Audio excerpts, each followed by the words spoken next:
Amém.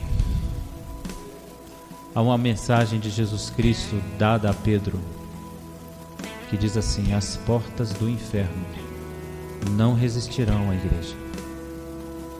E quando eu vivo esse momento que nós estamos vivendo e consigo perceber que nós ainda rompemos, eu vejo que Jesus realmente não mente. Por mais difícil que seja a situação, por mais que seja doloroso todas as situações, nós estamos rompendo em fé. Enquanto você vai achando Marcos 5, eu quero dar alguns avisos. Primeiro aviso, irmãos, é que nós voltamos às nossas orações pela manhã, transmitidas pelo Instagram. Amém? Então, 7 horas da manhã, no Instagram da igreja. Se você não tem, pega o Instagram, entra, pede para entrar, a gente vai deixar você entrar. 7 horas da manhã, se você estiver indo para o trabalho, pouco antes de ir para o trabalho, eu já estiver lá, talvez dê um tempinho para você ligar e ouvir pelo menos. Nós estaremos orando de segunda a sexta, o salmodiando. Lemos um salmo, refletimos sobre ele e oramos pelo nosso dia, para a gente começar debaixo da bênção e da graça do Senhor. Amém? Então amanhã, se Deus permitir, estaremos às 7 horas orando. Você é nosso convidado para entrar. Convide outras pessoas. Pessoas que você sabe que precisam de oração, que estão precisando de um milagre, de uma atuação de Deus na vida deles. E Deus faz. Tem sido tão bom para mim, irmãos. E todos os irmãos que eu compartilho, tem sido bom para eles também falar com Deus. É uma coisa que a gente precisa reestabelecer a nossa comunhão, o nosso fervor, a nossa paixão por Jesus. Marcos capítulo 5. Marcos capítulo 5. Hoje eu quero falar de milagre. Hoje tivemos 2 cultos. Eu disse ao primeiro pessoal que o que Deus tinha para eu falar para aquele grupo era para aquele grupo. Se você ficou é porque é para você outra coisa. Mas aquela palavra era para aquele grupo. Quando a gente sai de casa para ir à igreja, a gente tem que sair acreditando que Deus pode falar com a gente. E eu vou repetir o que disse aqui: eu não vim brincar de pregar aqui. Não vim brincar de ser pastor, e não vim apenas por um compromisso profissional. Eu não sou profissional da fé. Eu creio em Deus, eu creio na sua palavra, eu creio na revelação. E o que Deus tem agora para você que veio aqui, não veio porque você acha que você escolheu estar aqui às 19h30. Você acha, sabe nada, inocente. Foi o Senhor que escolheu você para estar aqui a esse horário. E a palavra que eu tenho hoje é para falar de milagre. E para falar de milagre, a gente não consegue falar de milagre sem lembrar que milagre é aquilo que acontece quando todas as nossas esperanças acabam. Ou o milagre é aquilo que acontece no auge da nossa crise. Ou o milagre é aquilo que acontece quando os recursos que temos, por mais confiáveis que sejam, são temerosos, porque podem falhar. Milagre é aquilo que acontece quando nós temos todas as condições para resolver, mas não temos toda a confiança nas condições para resolver. Milagre é aquilo que acontece num trajeto onde as nossas forças vão embora, onde as nossas emoções se perdem, onde a gente não sabe exatamente onde nos encontramos, onde encontramos nós mesmos, onde o medo, que é um indivíduo que mora ocultamente na nossa alma, aparece. Quando o temor, que é alguém que a gente já venceu pela fé, ele surge de novo. A fé, ela acontece no momento onde o inimigo encontra um espaço para sussurrar no nosso ouvido e colocar medo, colocar ansiedade, colocar receio. É nesse momento que aparece a necessidade da fé. E hoje eu gostaria de falar de forças que se esvaem. Eu gostaria de falar da fé no CTI. Então hoje eu quero contar a história de uma mulher. Você conhece bem a história dessa mulher. As mulheres no contexto do bíblico, elas não tinham o espaço social que elas têm hoje. As mulheres elas eram vistas quase que como pessoas ou cidadãs de segunda classe. Isso perdurou por séculos e só com a Revolução Industrial é que as mulheres começaram a buscar espaço. Mas as mulheres eram tidas como pessoas de segunda classe. E agora nós vamos contar a história de uma mulher que, além de ser mulher, adoece. E ela adoece de uma enfermidade que é considerada pelas pessoas como uma maldição. E como se não bastasse, ela tem recursos e ela gasta todos os seus recursos em tudo que a medicina poderia ajudar a resolver. E os seus recursos vão embora, e junto com seus recursos vão a esperança. Também vai embora a força, a energia. Ela sofre de fluxo de sangue. Eu gostaria que você imaginasse uma mulher frágil, anêmica, magra, debilitadíssima, talvez com incapacidade de ficar de pé, no extremo limite da fraqueza humana. Mas ela ouviu falar de Jesus de Nazaré. Então vamos falar um pouquinho sobre essa mulher. E eu acredito que a história dessa mulher não é a história de uma mulher. Eu não acredito que a Bíblia conta histórias, eu acredito que a Bíblia fala de princípios. Ela é a sua história. Inclusive eu gostaria que você, se sentir a vontade para dizer isso, dissesse para alguém assim que está do seu lado: é para você. É para você. Pode não caber agora. E talvez você ache assim: não é para mim agora. Mas aí de repente acontece algo, você fala: aquele culto é para você. Amém? Marcos 5, verso 24. Jesus foi com ele. O ele aqui é o mestre da sinagoga que foi atrás de Jesus para que curasse sua filha, Jairo. Jesus seguiu Jairo. E grande multidão seguia-o, comprimindo-o. Aconteceu que certa mulher, que havia 12 anos que vinha sofrendo de uma hemorragia, e muito padecera à mão dos vários médicos, tendo despedido tudo quanto possuía, sem contudo nada aproveitar, antes pelo contrário, indo a pior, tendo ouvido a fama de Jesus, vindo por detrás dele, por entre a multidão, tocou as suas vestes, porque dizia: se eu apenas lhe tocar as vestes, eu ficarei curada. E logo se estancou a sua hemorragia. Ela sentiu seu corpo curado do seu flagelo.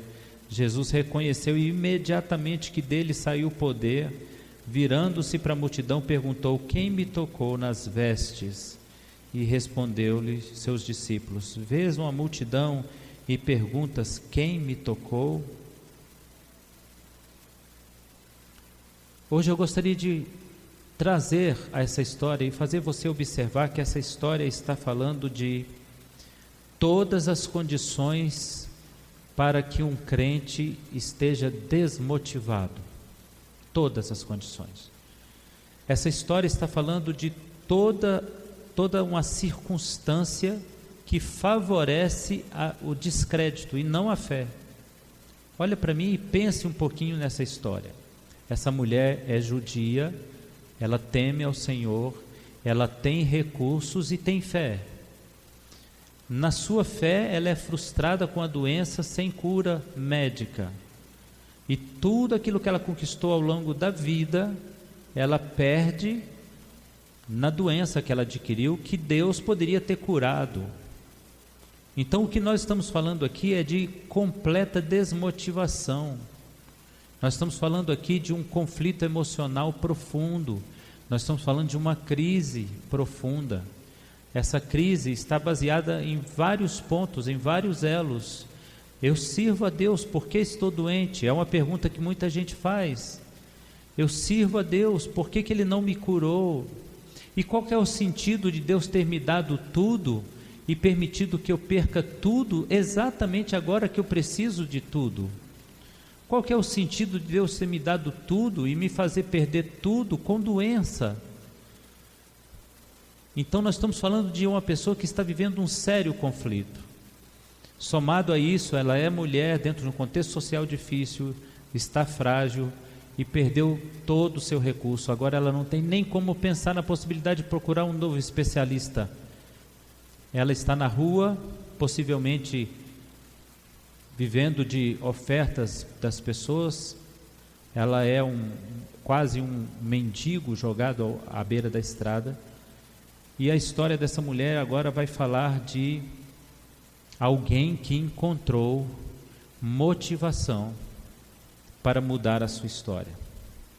A Bíblia diz que diante de tudo isso que ela estava vivendo, o medo de morrer, o medo de enfrentar uma doença que nenhum médico achou cura, uma condição social deplorável, fraqueza absurda, julgamento de quem olhava, porque tem isso também, irmãos, quando a gente passa um problema, não pense você que alguém não julga, tem sempre alguém que tem uma opinião sobre a sua luta, tem sempre alguém que tem a opinião de que você está merecendo porque fez alguma coisa com alguém, tem sempre alguém considerando isso e não considerando o fato de que Deus quer ensinar uma lição para aquela pessoa, que está treinando aquela pessoa para entrar no céu.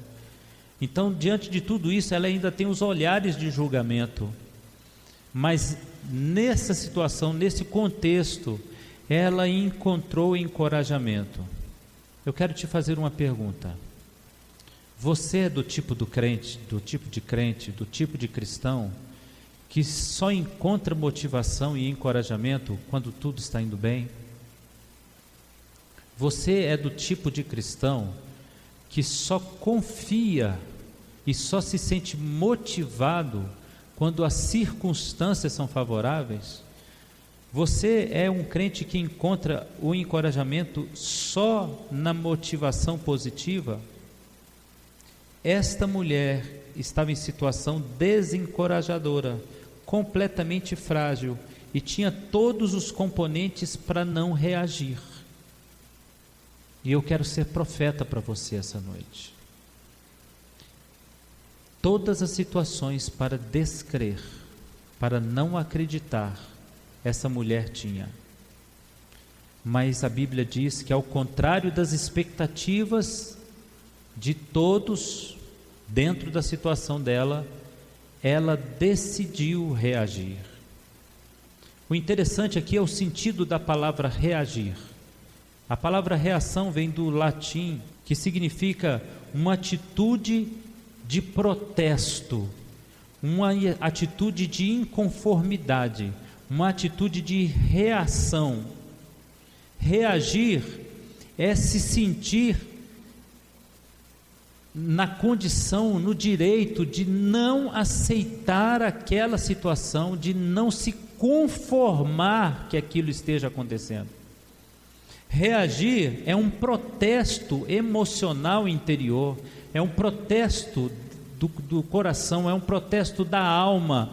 Eu não aceito, eu não me conformo. Só reage quem tem esse sentimento dentro de si. Só reage à situação quem protesta contra a situação que está vivendo. Porque há pessoas que se adaptam à situação e acham que tem que viver tudo e que Deus quer o sofrimento deles. Mas isso não é verdade. Deus te ama e Ele disse para você que Ele quer que você coma o melhor dessa terra. Se você o ama, Ele te dará o melhor dessa terra. Então hoje eu vim falar com você de algo necessário para você reativar na sua vida: o ânimo. Reative o ânimo. Eu quero voltar a pontuar algumas verdades da vida dessa mulher. 12 anos perdendo sangue, todas as tentativas frustradas, perdeu seus bens e suas forças, e eu aprendo muito com essa mulher, porque ela tem todas as desculpas para desistir. Ela tem todos os argumentos aceitáveis para desistir. Se ela chegasse para qualquer pessoa e dissesse: Deus me abandonou, o outro cara da igreja dela iria dizer: eu também acho. Qualquer argumento que ela usasse, as pessoas concordariam com ela. Se ela dissesse: Deus não existe, as pessoas diriam: mediante o que eu estou vendo você viver, realmente Deus não existe. Mas essa mulher me ensina que não há desculpas, não há argumentos que Deus aceite para desistir. Não há desculpas legítimas para desistir de lutar.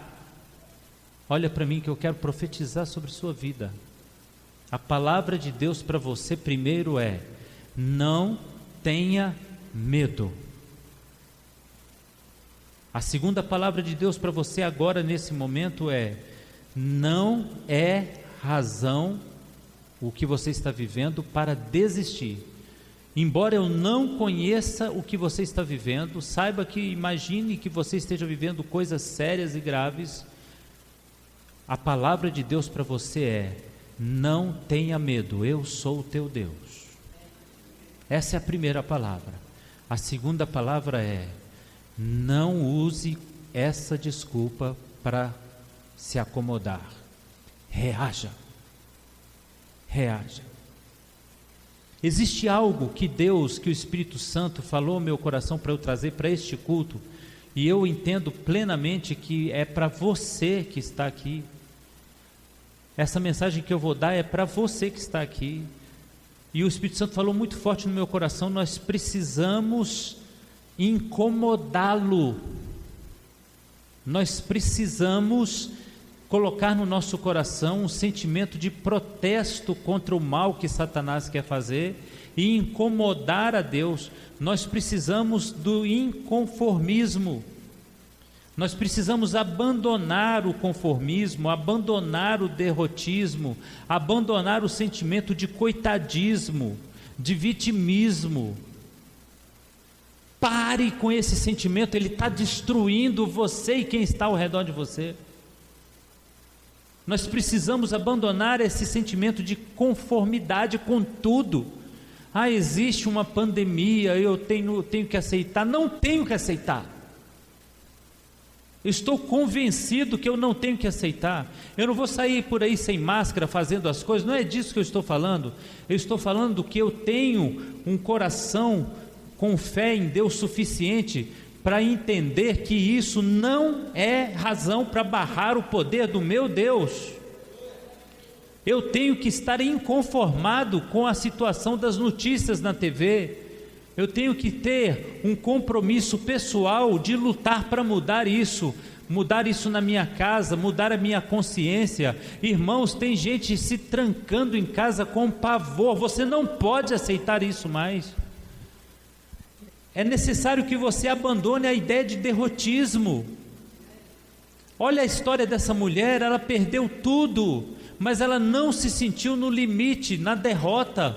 Ela ainda acreditava que sem nada havia uma chance. E eu quero te dizer uma coisa, irmãos: 0,0001% para Deus é suficiente para um milagre acontecer. Eu vou contar para você uma história pessoal. O meu cunhado faleceu na sua casa. Foi socorrido pelo SAMU, ressuscitaram ele depois de alguns minutos. E aí os médicos falaram: ele não vai voltar normal. A minha cunhada disse: eu não aceito isso. Por que eu tenho que aceitar? Porque a medicina sabe que é assim que acontece? Pois o meu Deus faz diferente. E ela não aceitou, e ela disse: eu não aceito. Mas lembrando que os médicos haviam dito: ele já morreu e nós o ressuscitamos, o seu cérebro está comprometido seriamente, ele teve morte mesmo. Mas a minha cunhada insistia em dizer: eu não aceito, ele não morreu e ele não vai ficar com sequelas. Passado algum tempo, ele despertou do nada e buscou arrancar o tubo para ele, e ele começou a caminhar pelo hospital e evangelizar as pessoas. O apelido do meu cunhado no hospital que ele foi socorrido é Milagre. Nós temos que parar com essa coisa de derrotismo. A gente aceita a derrota. Não aceite a derrota ainda que não haja nada além de 0,1% de chance, porque isso é suficiente na mão do Deus vivo. E eu me lembro que o médico disse para minha cunhada: existe 0,01% de chance dele ser curado. Então a minha cunhada disse para o médico: então para Deus serve. Você tem que abandonar o coitadismo. Para de se sentir coitado, pequeno, dó de você mesmo. Você tem que abandonar o vitimismo, aceitar que você é vítima de tudo. Você não é vítima. Você está vivendo uma situação para se transformar em herói. Herói da fé, herói da confiança. É uma escolha que você tem que fazer. Se você aceitar ser vítima, você será vítima. Se você aceitar nessa situação reverter, você será exemplo. O grito do nosso silêncio irrita o Senhor. Sabe quando a gente se silencia diante da luta? Isso irrita profundamente o Senhor, porque é o maior grito espiritual que se pode dar, é a descrença, é o grito da desistência, é o grito da desesperança, é o grito da falência da fé. Quando eu aceito a derrota, irmã, não aceite a derrota. Quando eu aceito a derrota, eu estou gritando no mundo espiritual que a minha fé está no CTI. Eu estou gritando no mundo espiritual que eu estou confiado mais no que vejo do que no que Deus pode. Aquela mulher nos dá uma lição. Realizar aquilo que se espera é possível quando há fé. E eu quero dizer para vocês uma coisa maravilhosa que me surpreende nessa mulher. Você imaginou comigo a cena que eu falei? Imaginou a mulher raquíticazinha, fraquinha? Imaginou? Aquela coisinha bem magrinha, quase pele e osso, 12 anos perdendo sangue, anêmica. Imaginou aquilo jogado ao chão? Ela ficou sabendo que Jesus estava passando por aquele lugar. E a Bíblia diz que havia uma multidão cercando Jesus. E na cabeça dela, ela tinha uma consciência: se eu tocar as vestes, não era nem Jesus.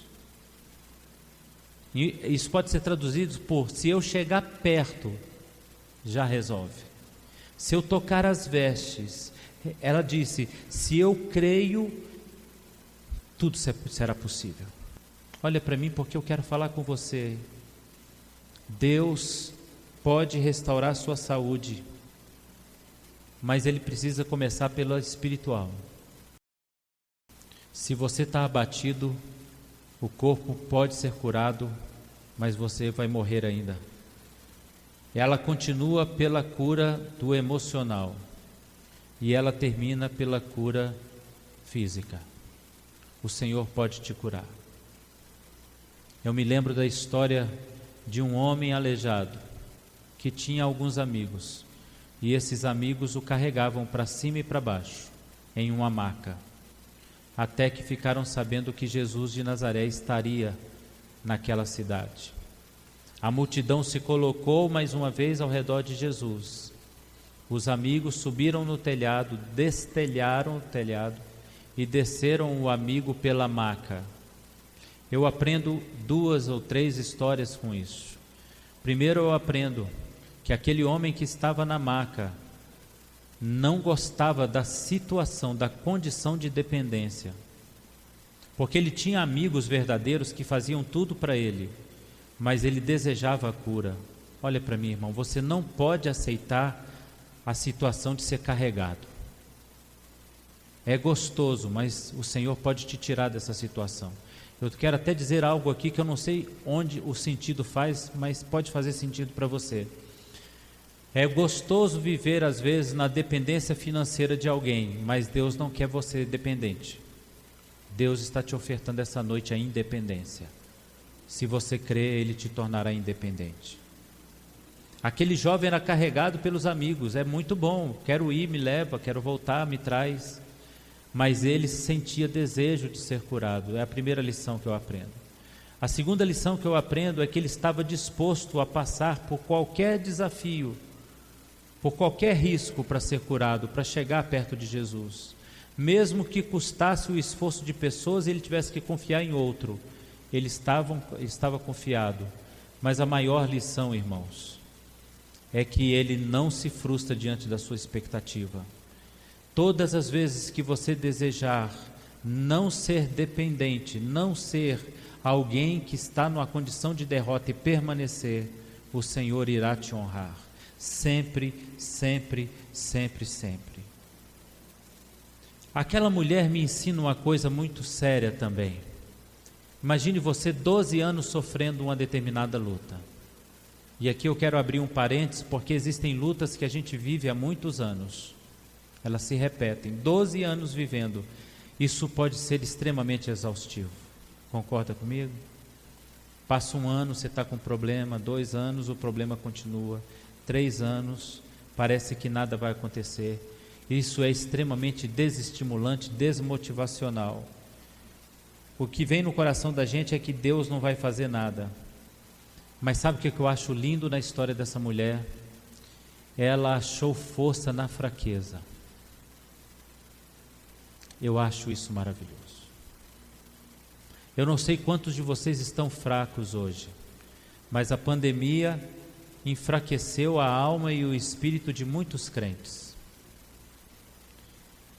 É hora de tirar força da fraqueza.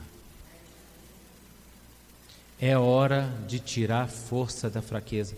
E a pergunta que a gente tem que se fazer é: como se tira a força da fraqueza? Força na fraqueza se chama fé. Abra sua Bíblia em Hebreus 11:34, e há uma palavra dita dos heróis da fé, que eu quero que você guarde no seu coração. É hora de tirar a força da fraqueza. Eu quero dizer aos desempregados que estão aqui, é hora de tirar a força da fraqueza. Eu quero dizer aos doentes que estão aqui, é hora de tirar a força da fraqueza. Eu quero dizer a você que está atravessando uma luta que há anos e ela não passa, é hora de tirar a força da fraqueza. Amém, irmãos? Amém, irmã? É hora de reagir. Os heróis da fé são citados em Hebreus 11, e no verso 34 diz: eles extinguiram a violência do fogo, escaparam ao fio da espada, da fraqueza eles tiraram força. Da fraqueza eles tiraram força. Irmão, a pior coisa que pode existir com um crente, e eu não sei porquê, irmã, estou olhando tanto para você, talvez Deus queira falar alguma coisa com você hoje. A pior coisa que pode acontecer em um crente é ele aceitar a ideia de que desistir é melhor do que tentar. Quando o mar, a fuga para o mar, é melhor para você do que obedecer o caminho que Deus deu, como Jonas, uma luz no painel da tua fé se acendeu, a luz do pânico. Alguma coisa vai falhar. Quando você começa a acreditar que o melhor caminho, irmã Lívia, é desistir do que tentar, algo errado está sendo realizado na sua vida. Quando o mar é o melhor acesso, quando a fuga é o melhor acesso, você tem que entender que você está no CTI da fé. Precisa urgentemente de uma cirurgia de Deus, precisa urgentemente de uma injeção de ânimo, precisa urgentemente de poder do Espírito. E eu vim essa noite como um profeta de Deus dizer para você que o Espírito Santo está aqui para te dar essa injeção essa noite. O interessante do agir de Deus é que as coisas não precisam mudar para você sair daqui diferente. Você precisa sair diferente para as coisas mudarem. É isso que é o grande mistério. As coisas não precisam conspirar para você sair diferente. Você precisa sair diferente para as coisas conspirarem a teu favor, Léo. Para as coisas mudarem ao seu redor, você tem que mudar. Quero falar de investimento. Quanto mais eu invisto na minha vida, nas evidências, eu estou matando a esperança. Cada vez que eu invisto mais em acreditar só no que eu vejo, eu estou matando a esperança dentro de mim.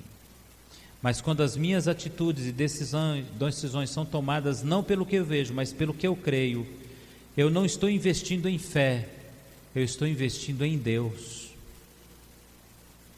E lendo esse texto que nós acabamos de ler dessa mulher, no verso 28, diz assim: dizia a mulher no seu coração: se tão somente eu tocar em suas vestes, eu serei curado. Eu aprendi uma coisa interessante: nada muda se você não tomar a decisão de acreditar em alguma coisa. Acreditar em alguma coisa. Nada vai mudar se você não colocar no seu coração a postura de acreditar em algumas coisas. Existem situações na nossa vida, irmão, que não dependem de Deus. Olha para mim, irmão, não depende. Existem coisas que dependem de Deus fazer, mas existem coisas que não dependem de Deus, dependem de nós, da nossa reação. E a reação interior é uma dessas coisas que não depende de Deus. Não depende de Deus a sua reação, depende de você. Depende dele o milagre. Deixa com ele o milagre. Com você, ele espera a reação, a inconformidade. Eu não me conformo com isso, a determinação de mudar. Há coisas que Deus não vai mudar, há coisas que você precisa mudar. Quero chamar o pessoal do louvor aqui à frente, mais uma vez, para me ajudar. Há coisas que Deus não fará se você não fizer primeiro. Deus não irá realizar se você não realizar primeiro. Olha para mim, filho. Joga o medo fora. Existe um Deus vivo e real que pode estar com você no lugar do seu medo. Joga o medo fora. Joga o medo fora. Lança fora o medo.